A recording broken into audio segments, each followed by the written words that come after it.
This podcast is brought to you by OSPE, the Ontario Society of Professional Engineers, the advocacy body for professional engineers in the engineering community in Ontario.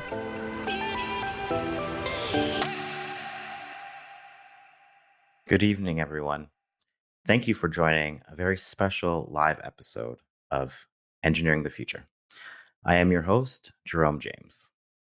Tonight, we are celebrating International Women in Engineering Day by speaking with three remarkable OSPE members. The first is Marilyn Powers, OSPE's Vice Chair. The second is Beatrice Sze, OSPE Research and Innovation Task Force member. And the third is Lauren Briens, OSPE Diversity and Inclusion Task Force member. Thank you all for being here. For everyone tuning in, please feel free to submit questions about our special guests, directed to our special guests, and we will try to get to them towards the end of our broadcast. You can submit questions by typing it into the comment section. And without further ado, let's get right into the thick of it. The first question, we're going to start off with Marilyn. Thank you all for being here, by the way.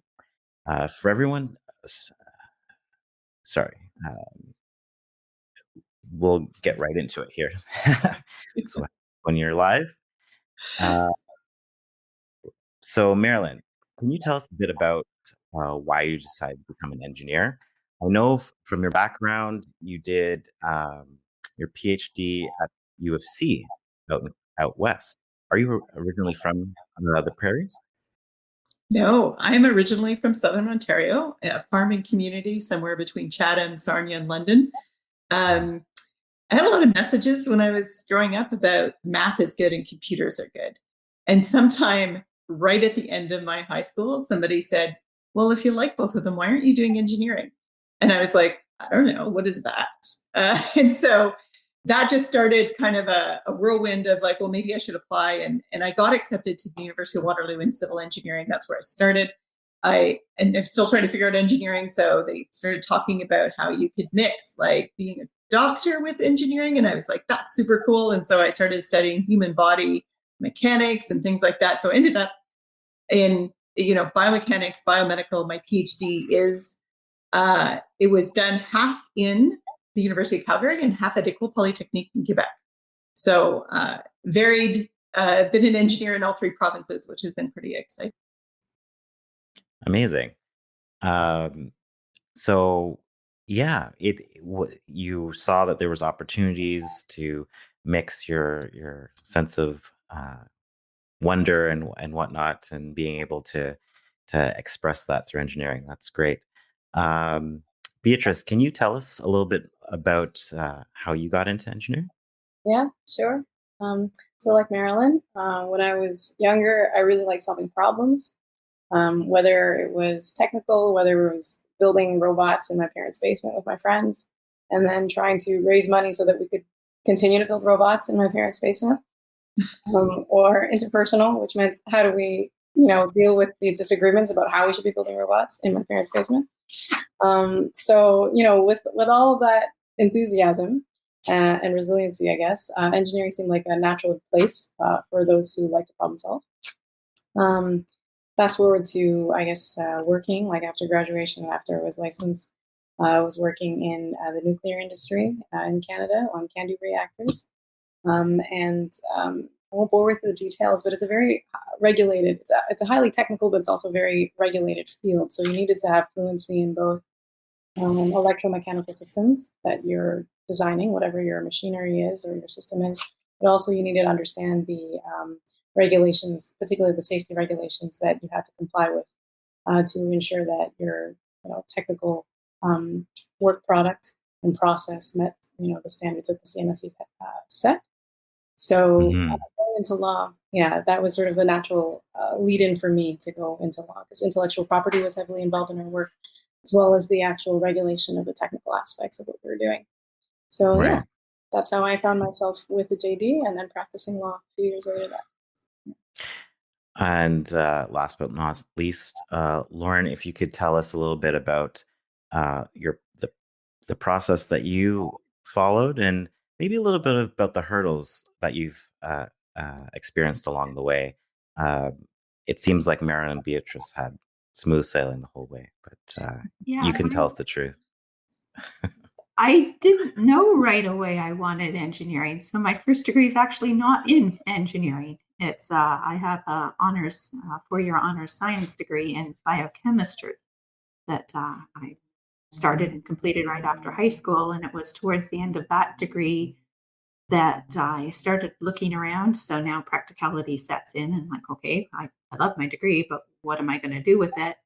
And I didn't like the opportunities I saw with my science degree, but my friends who were doing engineering degrees and the careers that they were going on to do afterwards were a lot more appealing. And so I started a second degree in engineering at that time.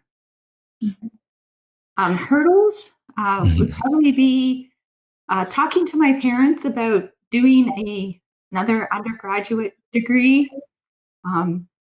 And keeping on going in school. And they had in mind that I should have been a physician, and I was changing course now. And so there were some personal hurdles, some family hurdles, and just sort of shifting my pathway took some courage. Right. Okay. Interesting. You touched on this briefly, Beatrice, about your integration of law and engineering. Can you expand on that a little bit more and how it shaped your career path? Sure. I get asked this a lot, and it's not an easy one to convey, or I haven't found the way to convey it like succinctly in a sound bite. But I would say engineers and lawyers actually have a lot in common. Engineers apply the laws of physics. That's these guys here, these books. And then lawyers apply the laws of man. That's these books here. Right? And, so there are two very analytical groups of people. But what I would say is, like, engineers are fantastic at solving problems, but they're not always great, or at least current engineering education isn't great at teaching them how to decide which problems to solve. And that's something that I learned a lot in law school. Issue identification, folks with the liberal arts and humanities background, they spend a lot of time studying history, economics, understanding what values we should be valuing as a society, what different groups of communities value, and what works for them. So I kind of accidentally stumbled into that skill set, and I have found great respect for it. And now that I'm the last 6 years or so, I've been merging the two. And I currently work for the federal government, where I'm using both every day to serve Canadians. It's quite a ride. So I don't know if I've answered your question, but I've expanded a little bit. Feel free to probe. No, excellent. No, it's great to see that you're multifaceted and you like to see things from different perspectives, and found a way to integrate them into your vocation, which is great. And I'm finding, if I may, just a little plug for any students watching, that a lot of the problems that classical engineers are being asked to work on in industry, like private sector, are requiring more of that integration, because computation has gotten so powerful that so much of what even I was doing right out of school, when we were doing design work, ANSYS, and all that finite analysis, we've got programs and technology that will just do it much faster and much more reliably. So then the human involved, the human technologist, is being asked to consider which problems to solve. Are we doing it correctly? How are we innovating in a responsible way? I mean, these are things that we weren't really educated on, but are being asked of our engineers, I'm finding these days. So absolutely. Shifting back to Marilyn for a moment. Oh, absolutely. I think we all can agree on that point. Can you point to Marilyn? Can you expand on that idea and point to some role models that helped you along your career path, and maybe elaborate more on the type of high tech work that you've done in the past, Right. and expand that.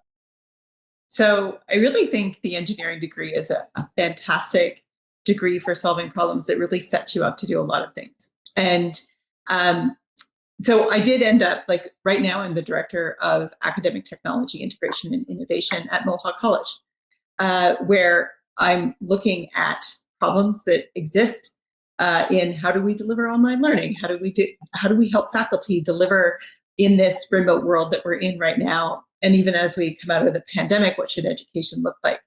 But that is like, it finally feels like everything came together. But throughout my career, I certainly didn't feel like everything was coming together.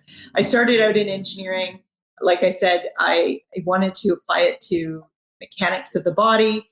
I went and studied that, and then found out there really wasn't an employment opportunity in Canada for that. If I wanted to do biomechanics, I really had to move to like Warsaw, Indiana, or Switzerland. So those were the two choices. And I didn't really get that when I started into that there would be really nothing out there. And I stumbled into teaching, right? I started teaching engineering and was like, this is fantastic. I was at Mount Royal College, and I said, this is what I want to do. How do I like become full-time? And they said, well, you need a PhD because we're going to be a university we're applying. And so that kind of brought me along. And I wouldn't say so I go and I start the PhD, and then because of life circumstances, I end up moving to Montreal, trying to finish a PhD. I've got a toddler and a baby at that time, trying to figure out how to manage all of that. And ended up finished my PhD, did a postdoc in my field, which was this intersection between teaching and engineering. So I was designing robots that give force feedback so that you can do simulations in virtual reality. So really fascinating kind of thing. Again, very tiny market in Canada to do that. I didn't want to move elsewhere. Family situation. I didn't really want to uproot everybody. And so along the way, I had various mentors that helped me to the next step and to the next level. I had great mentors when I went from that postdoc into business. So I worked at CAE, and in there, I was asked to basically start up as an entrepreneur the CAE Healthcare, which is now a thriving business, and a big part of CAE. But I had business mentors at that point, right? Like, they were engineers, but they really taught me how to scale, because I was really good at estimating. Well, it would take me like this many days to do that and this, but they had 400 engineers to do parts of that. So I was like, I don't know how to scale that. Like, I don't know how to distribute that kind of workforce across there. So, and I continued to kind of go in that realm, but I've had different mentors at every step. So sometimes they're business mentors, sometimes they're engineering mentors, sometimes they're, organizational development mentors, right? Because once you're in business, you got to figure out how to motivate your team and mobilize your team. So no one in particular, just lots of good ones along the way. And that really helped take me to that next level. Yeah. And Beatrice, if you wanted to jump in on that. Yeah.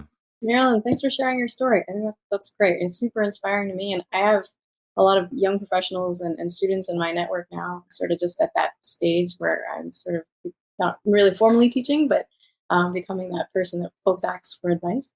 And it's always great to meet women who've started their own businesses and kind of done their own thing to learn how that works.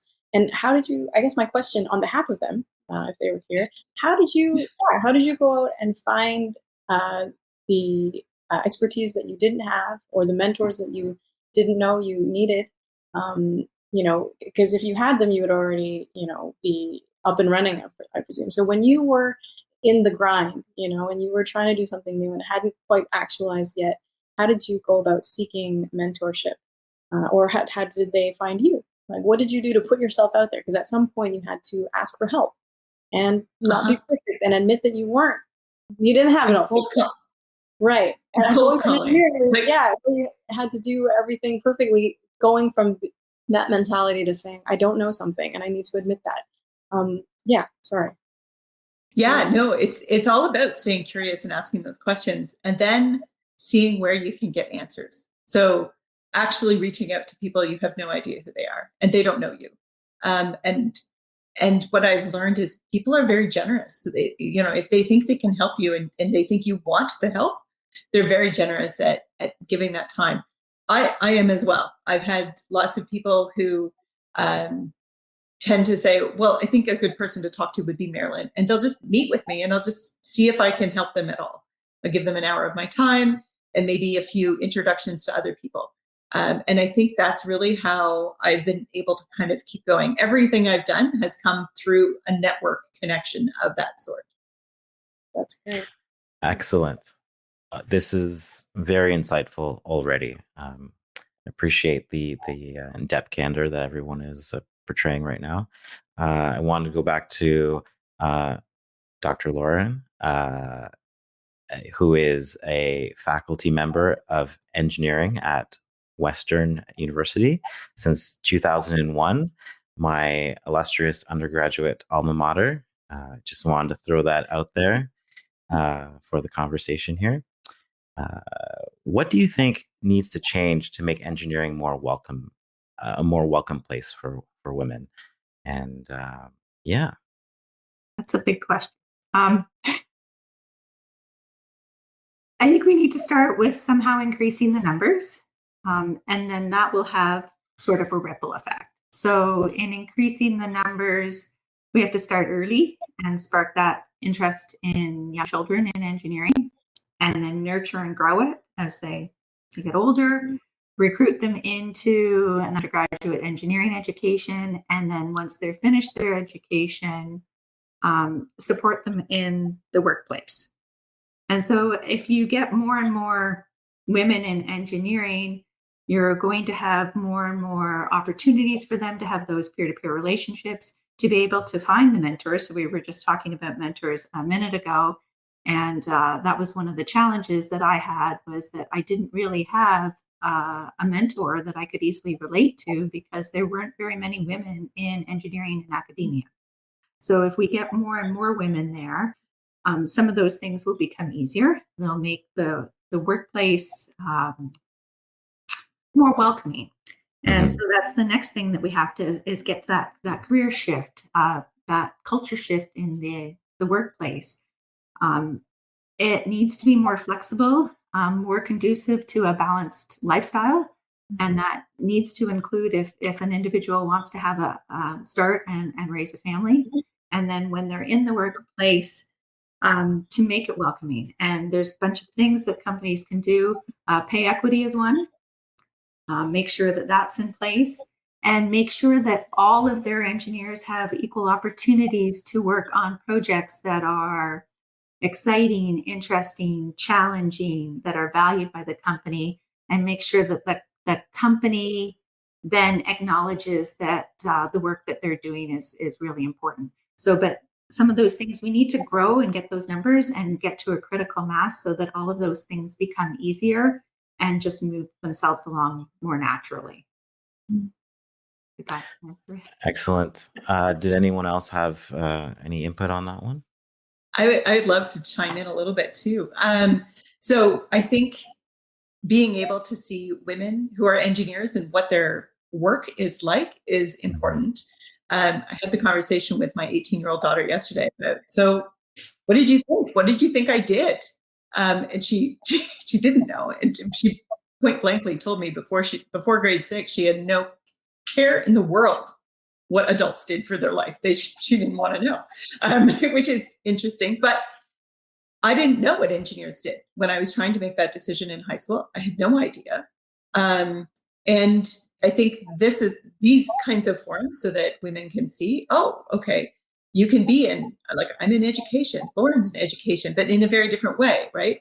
And Beatrice is a lawyer combined with an engineer. And then she just said that they're similar. And I was like, what? So that's very good. I have a spreadsheet. Yeah. I have a series. Yeah.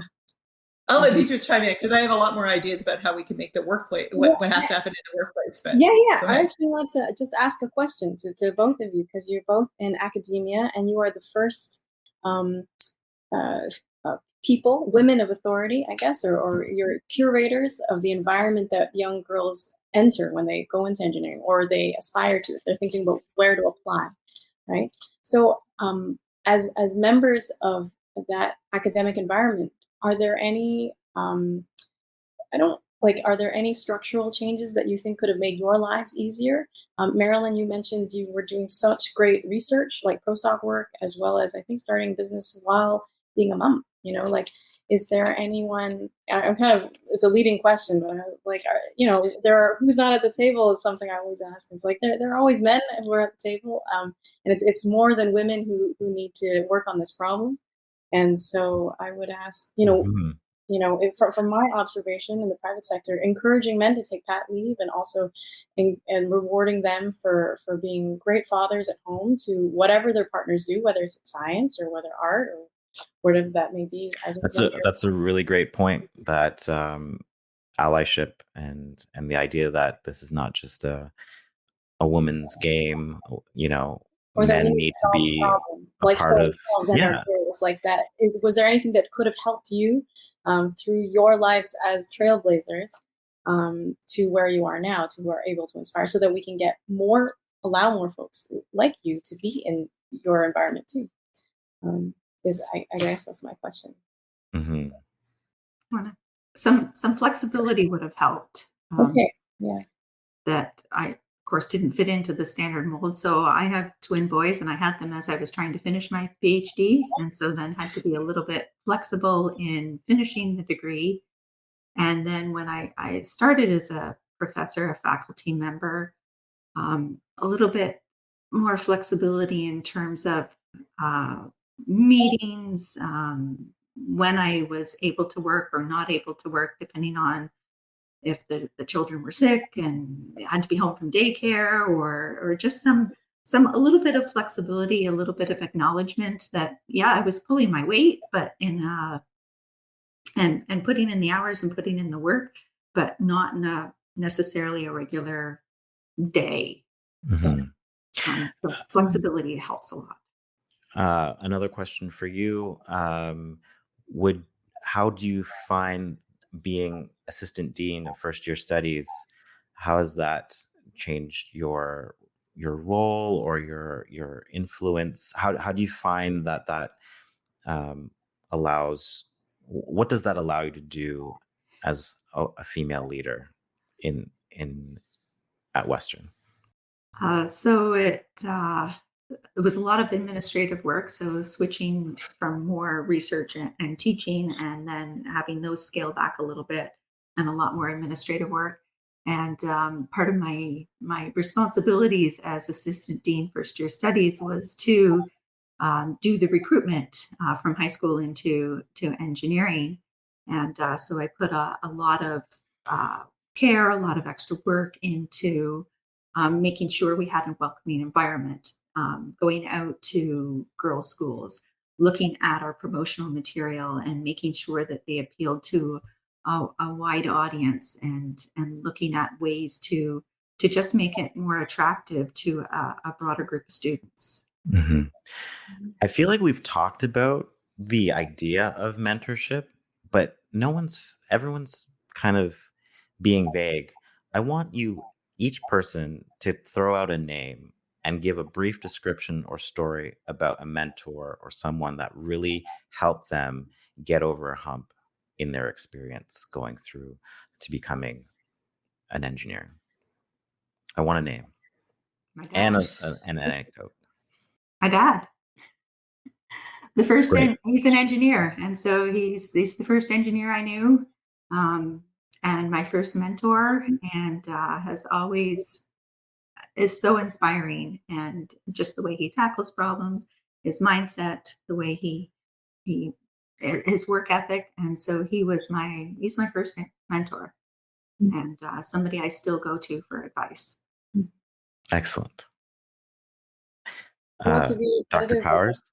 Oh yeah, go ahead, Marilyn. Yeah. Oh, okay. You're going to go to me. I was hoping you'd wait. I'm going to pick Guillaume Hervé. He was the president of CA Healthcare when I first started, and he really just helped me learn the business. He basically told me, this is your MBA. applied. And I don't have an MBA. But I did feel like I had to learn all of it in my first year there. And he was just very good at making sure I had the opportunities, making sure that my voice was heard, making sure that, that I was at the meetings that where the decisions were being made. And I think he was very influential, and still some of the things he taught me, I still use to this day in my current role, and he was military trained and then climbed the corporate ladder after that. Whereas, I'm in academia now, which is very different. So, and it still rings true, all of it. Great. Beatrice? Okay, just to bookend it, for me, it's my father as well. He was the engineer first in, I think, his family. Yeah, first in his family and only, apart from me now. And he taught me how to tackle problems, and how to stay with it when the problems aren't quite solving, whether they're interpersonal, whether they're business, or whether they're technical. Just keep working it, and to take breaks. Right? If you are working a problem and it's really not getting anywhere, go for a walk. That was always something that he encouraged me about. So, yeah, definitely my dad. All very excellent advice, and your mentors definitely served you all well. I hope everyone's enjoying this episode, live episode of Engineering the Future, celebrating International Women's Day and International Women in Engineering Day. If you have any questions, feel free to include them and submit them into the comment section. We're going to take a quick break, and we'll be right back. This episode of Engineering the Future is brought to you by Commonwealth. Traditional RRSPs can take a huge chunk of your savings in fees and don't help you answer key retirement questions. That is why OSPE has partnered with Commonwealth, a user-friendly digital retirement platform that offers a smarter way to save for retirement using RRSPs and TFSAs with fees that are about 60% less than what most Canadians pay. In just a few clicks, you can create a personalized retirement plan, including how much to save, what to expect from government benefits, and how to invest your savings. Save even more by transferring your existing RRSPs and TFSAs. For a limited time, OSPE members can get up to $250 in cash when you contribute to the plan. To see a demo or for more information, visit commonwealthretirement.com/engineers. We're back. Tonight, I'm speaking with 3 professional engineers and active volunteers and OSPE members, Dr. Marilyn Powers, Beatrice Sze, and Dr. Lauren Briens.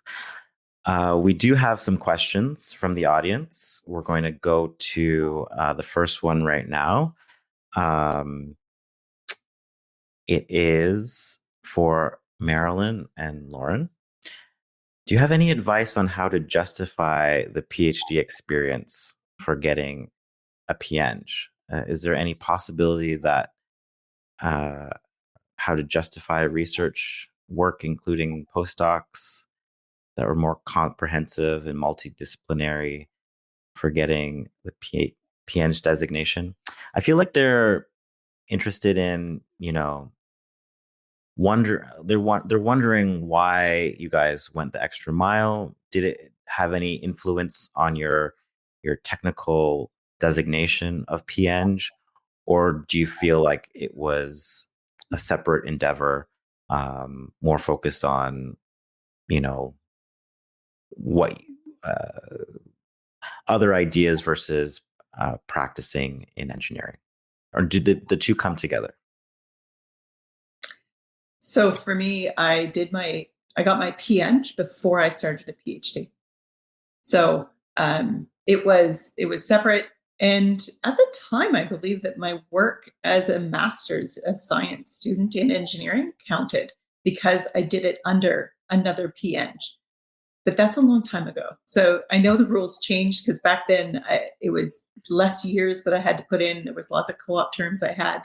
So it was a bit of a different structure as to how to get it. I really thought that question was going into do you justify a PhD? But it didn't. Lauren. Yeah, so I got my P.Eng after my PhD. And Marilyn, you're correct. You can count. So I know this from my position as an assistant dean, that you can count upper year, co-op or internship, and you can count 1 year of graduate school towards your experience for your P.Eng designation.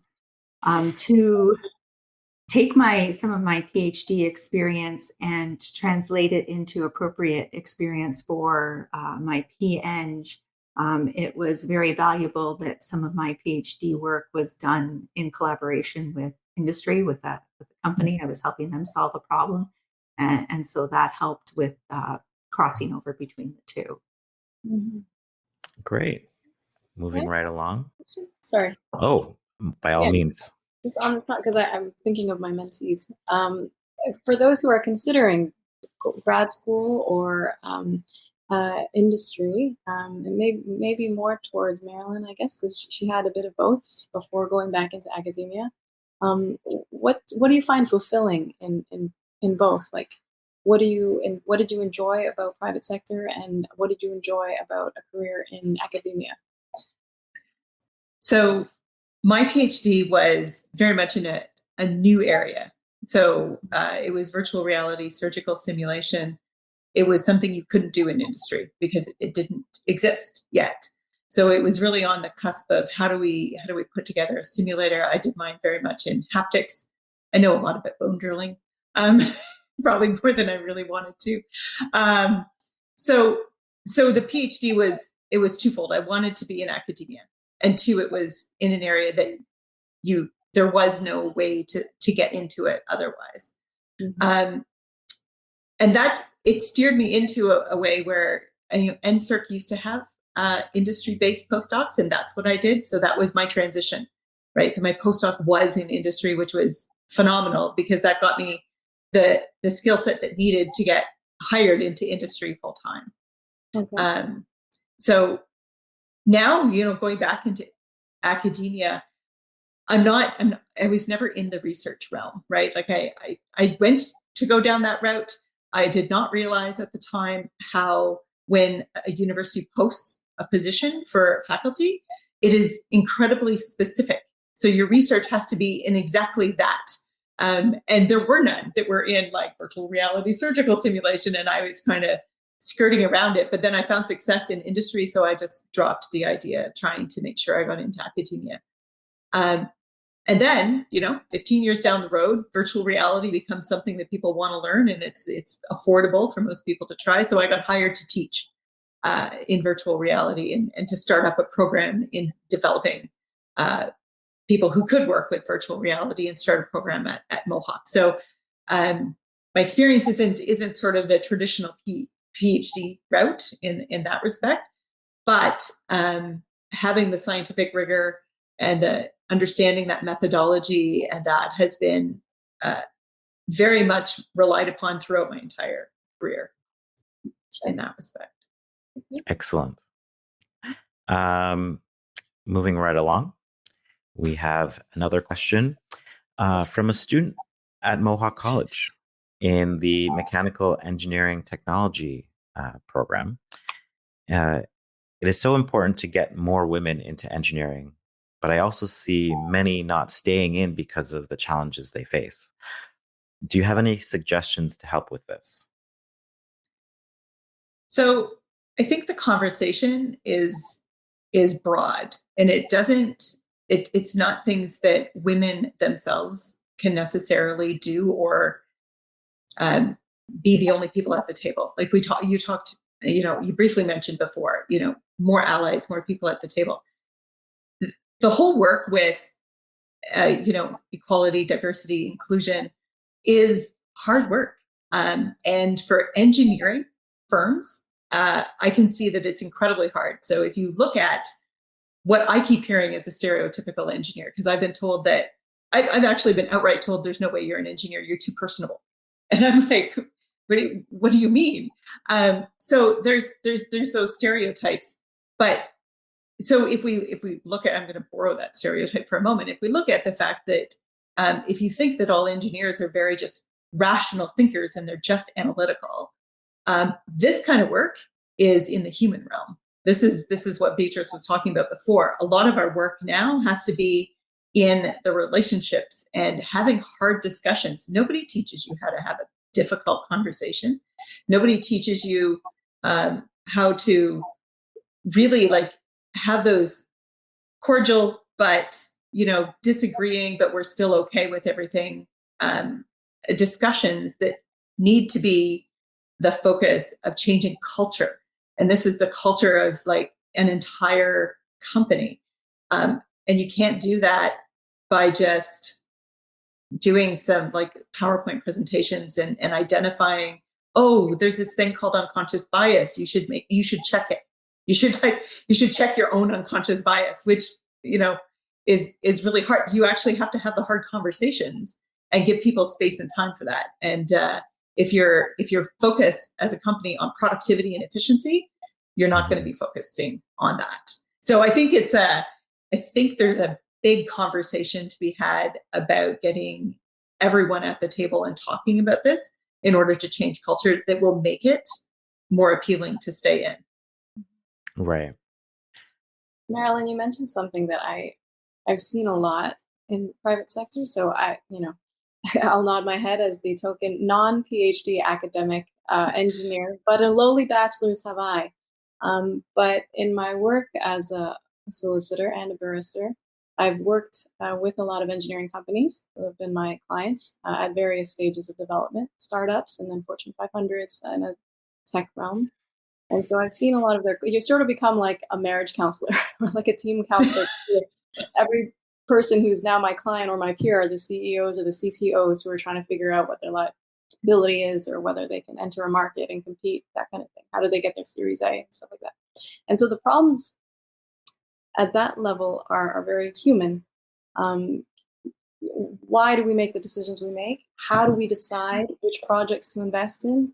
And when the guys disagree, because it's still usually guys, when the guys are just disagreeing and they're hashing it out on which project, which solution is best, it's team red versus team blue. So often engineers are quite rigid thinkers and we're not always educated to be self-aware. Like we don't go through the humanities and the broad arc of history, and we study conflict, so that as a result, I find that in terms of being, conflict averse is something that I kind of notice more from the scientific community, which I say that's a bold statement to make to two academic educators, but I think it's something that I would love to see more of, because I see it in other jurisdictions and other, some colleges, some, I won't name them because they're workshopping it, but I know there are some schools in Ontario, engineering programs, where they're trying to sort of create these soft skills and kind of do away with the idea that these soft skills are less valuable or less worthy of respect than the hard skills that they're learning. Come out, and I see Lauren not like, I'm sure she's got insight because she's developing, she'll be at the forefront of this type of tautological research and papers on this type of thing. So, so Beatrice, that's a really great example of engineers around the decision table clashing with the business folk, but specifically women around the decision table. Can you explain or give an example of an adversity that you've had to overcome in those discussions, and how gender played a role, and how you overcame that experience? Yeah, sure. It's hard to talk about. I really lost a lot of sleep coming onto this podcast, I'll be honest. But I'll do my best. Just how do I convey so much of who I am authentically that's useful? But right. So in a lot of the professional roles I've played previously, and I can't get into too many specifics because as a lawyer, solicitor-client privilege is a big part of what I do. But in terms of the human dynamics, I've often been the youngest, usually the only visible minority, and often the one of only a few women. So I kind of got to punch way up and way above my weight class to talk about some fairly important things, because we're trying to decide with the founder of a company and somebody who's got a lot of money or threatening to take money away. Like these are very adult, these are very, serious business questions. We all take, it's very serious to the people involved, of course. And that's the unit of work, of course. It's just, you sort of get used to everyone taking everything seriously and become kind of like a counselor, But yeah, in terms of adversity, I think part of it is just letting all of that fall away. Don't see yourself in terms of those things. Define who you are. And I found that that's kind of worked for me. I run my own shop for a little while, and that was an incredibly freeing experience. And I'm sure, Marilyn will have a point of view too. Like you're not necessarily a member of a company. You are literally your own professional with your own skills, and you can solve the problem. It's just you and the problem that's being asked of you, and your solution to it, your analysis, your ability to work the problem and pitch the solution and make it happen. Right? Whether it's arguing in court, settling for a client, help giving advice to a business leader on whether or not they can and can't do something, where they should or should not do something. These are all things that you can solve. And so just not letting yourself be defined by what you're not, and letting yourself focus on what you are and what you bring to the table. And then I've been called aggressively reasonable. That's my style. In that I think that's a compliment. For sure. Yeah, and be very Canadian. Be like, I think we can come to a compromise. So great. Yeah. Lauren, I'd love to get your input on this topic as well. I was shaking my head and agreeing with Beatrice that you have to be yourself. And some advice that I've always held true is to be brave. So being brave gives me the courage to try new ideas, try new things, to tried engineering in the first place when it was a difficult decision to do. And you look around. So to be brave, just sometimes to walk into a meeting, walk into a room, and you're the only person that looks like you. You look very different from everybody else in the room. Quite often they're all men. And to just have the courage to go, I belong here, and I'm going to be actively and engaging and participating in this discussion. Exactly. Can you give us a little insight on first year numbers for women at Western the last few years, and how it's been changing or not changing? So it has slowly been going up, of course, not as quickly as I would like it to increase. If I'm looking at our incoming first year class, there's going to be a little bit of movement over the summer, but we're looking at somewhere close to in and around 25%. So it certainly has moved up, definitely from when I was an undergraduate student. And so that's awesome. I would like it to go further. There's always room for improvement and room for growth upwards. But is there still a distribution? Like, is there a concentration of women in the different disciplines, or is that? Yeah, there always has been. It's starting to change. It's starting to even out. So when I was an undergraduate student and still now, chemicals seem to have quite a few women.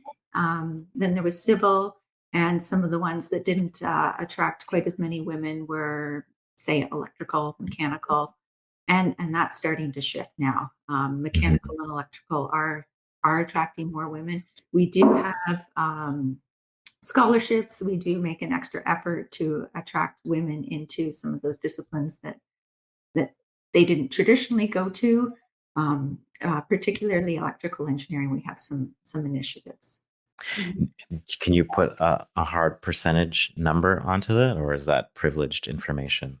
Onto the numbers of women, maybe just an overall percentage of like a first year class these days. Oh, we're hoping for, it looks like we're be 25% this year at Western. Oh, wow. Yes. That's a lot higher than even when I went through. So, what was that? Can I 15 years ago? Yeah. Oh, really? Jerome, you're good. But I just had a thought before I'm sort of throwing sideways, or before we go forward. There was a point. I'm just doing it. I'm sorry, you're all looking at Beatrice. What are you doing?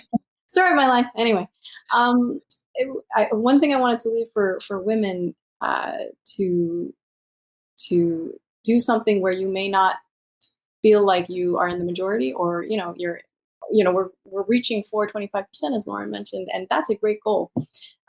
So if you're a high school student thinking, oh, I don't know if I want to do something new like that, one of the things that I think we need to encourage more of women is, like, don't be afraid to fail.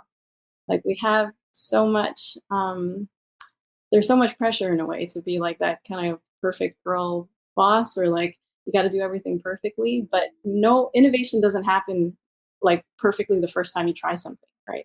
The nature of invention, the nature of getting your Ph.D. Like, these two have an excellent, academic pedigree, but there's a lot of experimentation and trying and failing, and like picking at like a subject area that didn't, that doesn't quite have enough fruit or enough research area in it, like it doesn't bear enough new research. All that is normal. Failing is part of the process. Nothing great ever happened from being perfect first time. And if you're, yeah. Yeah, and coming off of that, I have a question for everyone. Is there an idea or thing that you would have wanted to know back in the day? A little bit of advice, adversity advice, or something that you would have done differently had you known hindsight? Can you give a little anecdotal story that for those younger women listening to the podcast, that you can give them a little advice?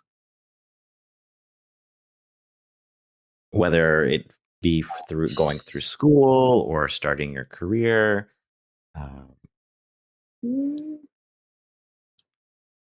I'll start then. Some of the best experiences I've had are when I jumped in with both feet and didn't really know what they were going to bear. During my engineering degree, my undergrad, I decided that I wanted to learn another language besides French, and that I would go on an exchange and do it. And I think back now, it was a huge decision. But in my mind, it was like, well, other people do it, so it can't be that bad. So I literally packed a bag and took off to Germany, learned German 6 weeks before I started classes in mechanical engineering in Germany. But it was like one of the best years of my education. And I kept repeating that. So I kept doing things where I was like, oh yeah, what could go wrong? I'll just jump at that. And they turn out great, especially because you have no expectation, really. Right. So but yeah, I agree with Beatrice on the learning that failure is okay. And my PhD was riddled with tons and tons of, 5 years of failures, right? Like to get that thing done. But you can't discover anything unless you tried all the things that don't work, right? You have to keep going, persistence, patience. Exactly. That's really great advice. A lot of people stay in their comfort zones, and you really need to test the waters and realize that it's fun jumping into the unknown once in a while. So, I think if I can pinpoint, I think that's what and healthy too. Sorry. Yeah, for sure. I agree with that. Health is an important thing. It's an important word right now. Do things that are healthy. But I would say litigation is probably the experience for me that's really shaped a lot of my thinking about life and myself. Because litigation, you have to be prepared to lose, because it will just happen. You can do everything right to prepare your case.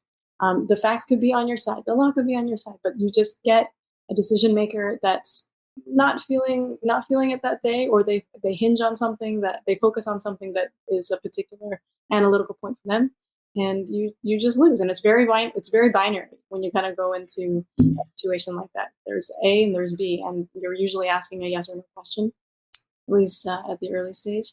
So you kind of get used to the prospect of failing, and doing everything perfectly and yet having the result not go your way, and that's normal. So the more you can get yourself into situations like that, whether it's just for fun, like doing like a side project, trying to start a business on your own with some friends, with no expectations, as Marilyn said, and experiencing, not getting the A, right, or putting pressure on yourself to get the A. Just do it because you like it. That type of thing has been very helpful for me, and I've seen it in others who are, getting outside their comfort zone. That's been very transformative for them too. So. Excellent. Add to that, not to get sidelined by a failure. So this is something that I have discussions with the incoming first year class, that for the first time, you're probably going to fail a test or an exam or not hand in an assignment or something along those lines, and life will go on. That's okay. Right. As long as okay, what went wrong? And learn from it and try not to do it again if there were circumstances that were preventable. But it's okay. Like, there were tests that I failed, and I'm now standing in front of you teaching you. Clearly, most of you are going to make it through. So don't get I don't believe I've ever heard. I don't believe I've ever heard a professor say that at the front of the class. That there was. I think they should. I think they should say more. More professors should say something along those lines. To break down that barrier that I'm not a perfect academic person standing up in front of them. What separates a student and me is just experience and time. Mm-hmm. I was resilience, I would say, and I wasn't a perfect student. Yeah, like doggedness is something that we don't talk about. We didn't talk about when I was in school. Yeah, grit. Just like you get knocked down, but it's not the getting knocked down; it's the getting back up. Dust yourself off and get back up again. So absolutely. Yeah. So I want to shift gears a little bit and talk about some of the OSPE related activities that everyone is doing that's on the call today. So I'm going to start with you, Lauren. Can you talk about your experience on the Diversity and Inclusion Task Force, and what work are you involved in, and how do you believe that we're making things better for women in engineering through the task force? Yeah, so I'm on the task force. I'm a relatively new member to the task force, but so far just an amazing positive experience with wonderful people on the task force. It has basically 3 goals: to recognize some individuals in the engineering community that aren't normally in the spotlight, particularly those that are working to help promote diversity and inclusion. To help the engineering community understand the importance of equity, diversity, and inclusion, and then to try and help provide some tools to succeed. So one of the things that the task force just recently completed was an Engineering for Change Leadership series, and there were various topics that were discussed during this series, and I wrote them down, so I am going to refer to them. Building confidence and influence, negotiation, navigating bias, and achieving balance. So we had some really awesome discussions around these topics. And personally, I took away some tips that I hope will help me in the future. Things that we're working on, the task force is working on right now, is a proposal for OSPE's Diversity and Inclusion Award, and also in creating content for the Diversify STEM microlearning site. So the committee's doing some amazing things in the diversity and inclusion space. It definitely sounds like it. Yeah, please tune in. Thanks for sharing. Beatrice, you're part of the Research and Innovation Task Force, and you chair the Data Working Group. Can you tell us a little bit more about what that's all about and how you think it's important for engineers to get involved in advocacy? For sure. So you're all watching this right now through a live stream that's being broadcast over the internet. And this is all made available because of the data economy. I don't know if folks realize, but our generation of knowledge workers, and not just engineers, but everybody who's working right now, are going to be responsible for setting the standards and developing the norms for how we responsibly innovate data, database technology, right? So I chair a working group called the Data Working Group, and we are going to be putting out a white paper this fall, probably around November-ish. And this has been a bit of a labor of love for me and my team for about a year or so. And what we're hoping to do is we're hoping to stir some conversation in the engineering community about how we can build a brighter future for Ontario and Canada that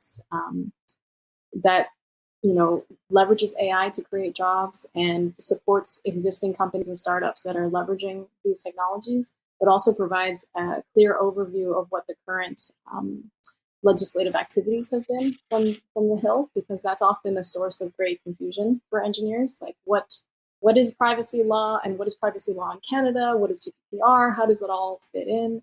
And so I have a great team, and I'm very proud of you. I'm very excited for the work we're going to do. So tune in. We're going to be asking some informed but neutral questions of us as an engineering community. And we hope that this will spur debate and encourage people to get involved with the Research and Innovation Task Force. Thanks. Thank you so much for giving us that update.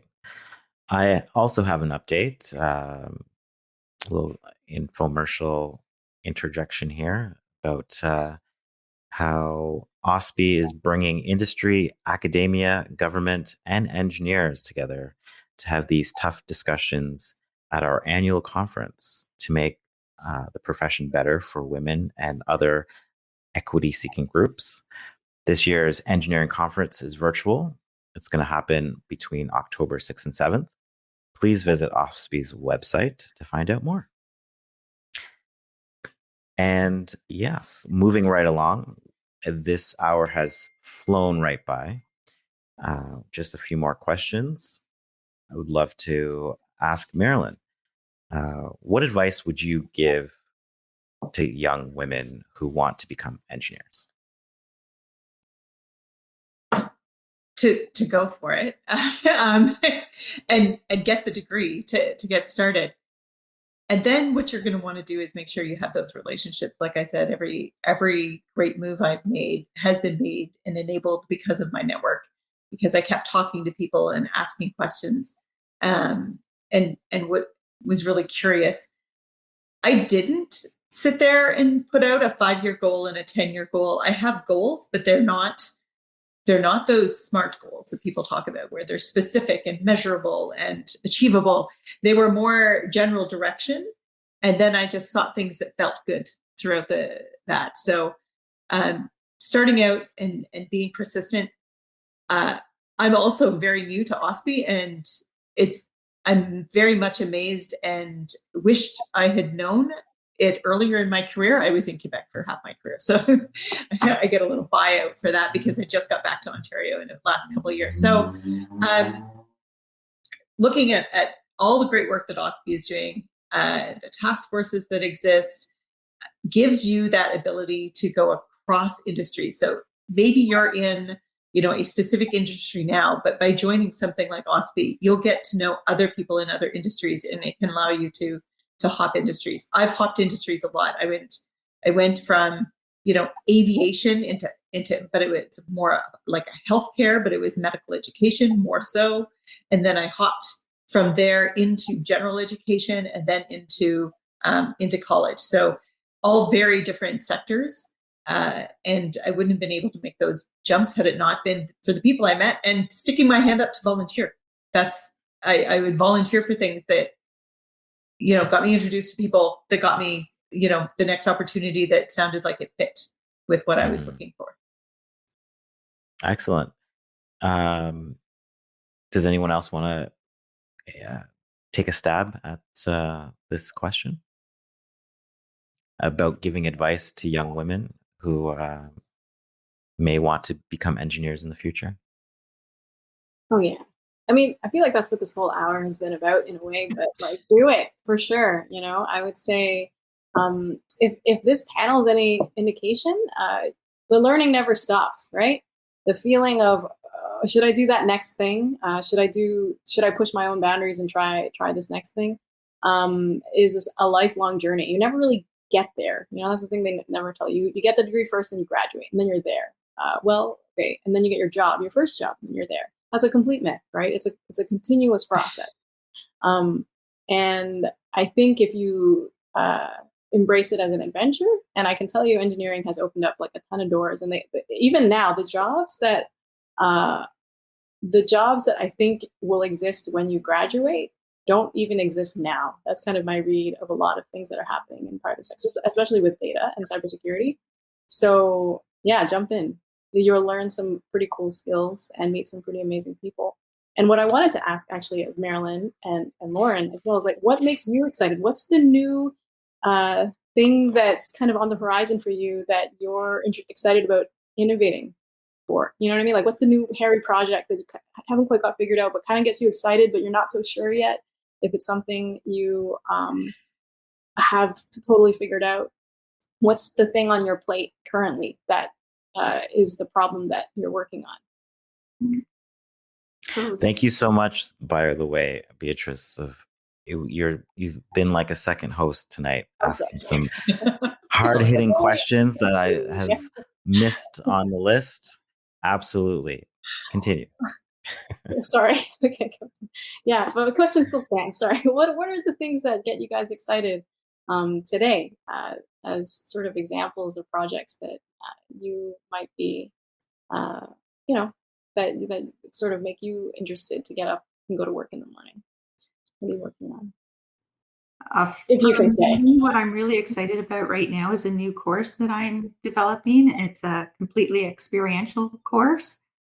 So I've been working on it for the past few months, and it's all about coffee. So using coffee as a tool to teach chemical engineering and to synthesize some of those concepts that it's an upper year technical elective, but synthesize some of those concepts in the second and third year learning, things about doing grind size, affecting mass transfer, affecting reaction rate, the temperature that you brew your coffee at, and how that affects the rate of extraction. So using coffee as an experiential teaching tool. And I totally want to take that course. Yeah. So every single class we get to do something like physically and taste the coffee at the end. So we can literally taste the class and taste our learning. That's great, because that coffees are the way that you meet new people. It sort of ties everything that we talked about together in terms of networking and finding those mentors and those sponsors. Yeah, and for me, for chemical engineering, I know a lot of people traditionally think of it as the oil and gas engineering. And chemical engineering to me is not that. It can be that, but it is so much more. And so this also opens up some of our students' eyes to opportunities in engineering that maybe they weren't thinking about. So when I talk to students about engineering, in particular chemical engineering, I talk about the non-traditional types that range from coffee and from food and from the cannabis industry right now to cosmetics and so on. And it's quite a broad and diverse industry and lots of opportunities for lots of different people. Well, you're going to have to hold that information close to the chest there, because you're going to find yourself with a room full of people auditing that class that have no business. Yes, the number of people that have asked me if they can audit the class is crazy. It's mostly colleagues. Oh, yeah. Interesting. Yeah. That's funny. Yes, thank you so much for that. We're going to move into our final question of the evening. I know it's over already. I've had an excellent time hosting you guys, and this has been an excellent conversation. I want to ask the question, why are you an OSPE member? And we're going to go Lauren, then Beatrice, then Marilyn.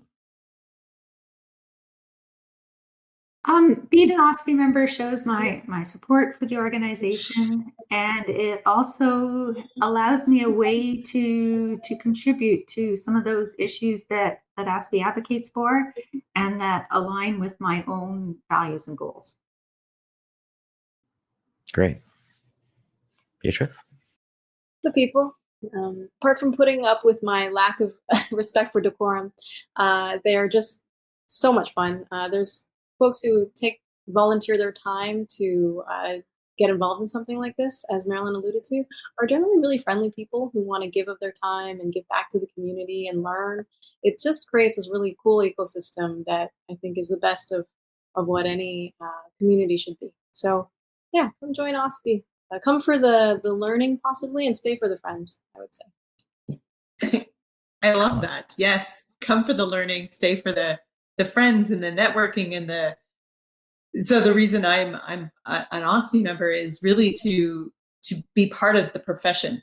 I've been a lone engineer for much of my career, where I'm the only engineer at the table. And you know, it's great to find out what other engineers are up to sometimes. And even in my role right now, and in my past roles in the past few years, I had the same title as people who, you know, they come from very different backgrounds than engineering. So it's nice being able to meet with people, and I think engineering is so diverse. It's so hard. You know, we can talk about what does a doctor do, and everybody, even when they're a kid, they can kind of figure that out. They can figure out some other professions, but an engineer is so diverse, and people end up in such wildly different industries and doing such different things that OSPE is the place where you can kind of call yourself an engineer and find out what other people are doing and get that sort of feeling that there's a profession there. Thank you so much for participating, all of you, in today's proceedings. And I know that you've inspired those watching with your commentary and banter back and forth on all things to do with engineering and the future. And thank you again for joining. And thank you at home for joining us on this special live podcast recording of Engineering the Future. Thank you to Dr. Marilyn Powers, Beatrice Sze, and Dr. Lauren Briens. They are all professional engineers and are proud OSPE members. Happy International Women's Day in Engineering. And tune in for I hope you tune in again for another episode. And this was great. From all of us at OSPE, the Ontario Society of Professional Engineers, thanks for listening. Please be sure to subscribe so you don't miss an episode.